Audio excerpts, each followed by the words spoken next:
প্রত্যেককে অনুরোধ করব, বিজেপির পাতা ফলে কেউ পা দেবেন না। তার কারণ হচ্ছে বিজেপি একটা সাম্প্রদায়িক দল। এই দল যদি আমাদের বাংলায় আসে, বাংলায় আগুন চলবে, আমাদের সম্প্রীতি নষ্ট করে ফেলবে। আপনারা প্রত্যেকেই লক্ষ্য করে দেখেছেন, মানুষের নাম বাদ করেছে, আপনারা চিন্তা করতে পারবেন না। আমাদের দল পাশে আছে, আইনি লড়াইয়ে আমরা তাদেরকে মর্যাদা দেবো এবং তাদের তারা বৈধ ভোটার এটা আমরা প্রমাণিত করবো। তাই বারবার অনুরোধ করবো যে আজকের দিনে এই সভা থেকে আমাদের সংকল্পবদ্ধ হতে হবে যে আমরা শুধু 2 নং ব্লক থেকে ব্যাপক পরিমাণে একটা লিড যেন। ছোট্ট করে বলি যে আপনারা জানেন আগামী 23শে এপ্রিল বিধানসভা নির্বাচন। সেই নির্বাচনে আমাদের প্রার্থী আপনাদের আগের বিধায়ক, যিনি এতদিন ধরে আপনাদের সঙ্গে থেকেছে, আপনাদের পাশে কাজ করেছে, আপনাদের জন্য কাজ করেছে, তিনিই আমার প্রার্থী এবং তাকে ভোট দিয়ে জয়ী করুন এই কথা বলতে এসেছে।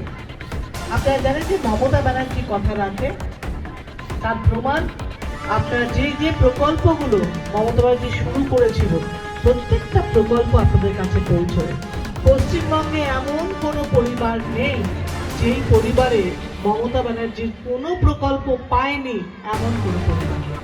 সুতরাং মমতা ব্যানার্জির কথা দিয়ে কথা রেখেছে, তাই আগামী দিনও রাখবে। আপনারা জানেন যে আমরা যদি লক্ষ্মীর ভান্ডারের কথা বলি তাহলে বলবো মমতা ব্যানার্জি বলেছিল, করেছে। যদি কৃষক বন্ধুর কথা বলি মমতা ব্যানার্জি বলেছিল, করেছে। যদি আমরা সবুজ সাথী, রূপশ্রী, কন্যাশ্রীর কথা বলি মমতা ব্যানার্জি বলেছিল, করেছে। এবার উল্টো দিক থেকে আপনি বলুন বিজেপি কি কি বলেছিল, কি কি করেছে। যদি হিসেব করে দেখেন 1, 2, 3, 4, 5 একটাও করেন। তার মানে কি আমি কোনো সরকারের জন্য বলছি না, আমি সেই মানুষটাকে বিশ্বাস করতে বলছি যে মানুষটা কথা দিয়ে কথা রেখেছে, যে মানুষটার সুযোগ আপনি পাচ্ছেন, যে মানুষটার জন্যে ভালোবাসা আমাদের রয়েছে, সেই মানুষটাকেই ভোট দিন। কারণ প্রার্থী মনে রাখবেন, প্রার্থী যেই হোক না কেন, প্রার্থী আসলে মমতা ব্যানার্জির হাত শক্ত করার জন্য দাঁড়িয়েছে। এই নির্বাচন কিন্তু মমতা ব্যানার্জির নির্বাচন। যারা ধর্মের কথা বলে ভোট চাইছে তাদেরকে বলবেন ধর্মের সঙ্গে রাজনীতির কোনো সম্পর্ক। আপনি হিন্দু, আপনি ঈশ্বর বিশ্বাস করেন, আপনি মন্দিরে যান, আপনি মুসলিম, আপনি আল্লাহ বিশ্বাস করেন, আপনি মসজিদে যান, কিন্তু তার সঙ্গে রাজনীতির বিষয় আপনি কি কোনোভাবে কাউকে গিয়ে বলছেন যে আপনি বিজেপি প্রার্থী হন, আপনি আমার ধর্মকে বাঁচান, হিন্দুদের বাঁচান? আমরা তো কাউকে দায়িত্ব দিইনি, আমার ধর্ম রক্ষার দায়িত্ব আমার নিজে।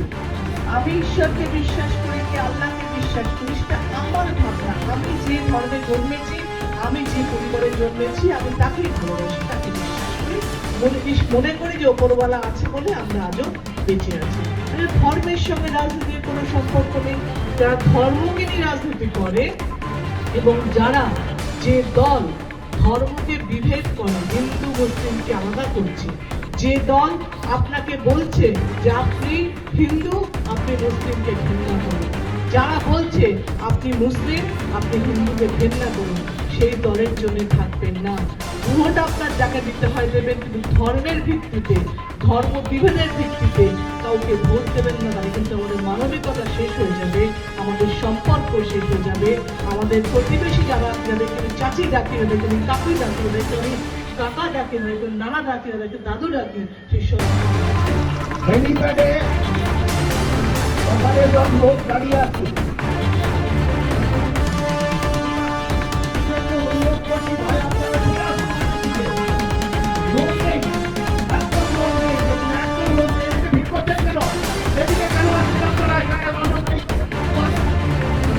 আপনারা কেন আসছেন ভাই, কেন আসছেন ভাই, ভাই আপনারা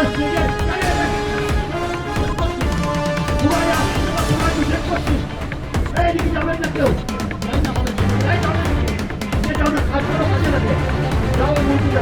এখানে স্টেজে এত কাজ করো ভাই।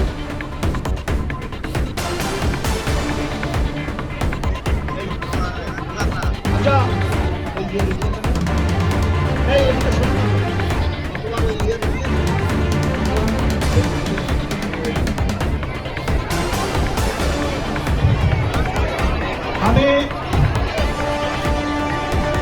আমরা আমাদের প্রতিনিধিবৃন্দ যারা আছেন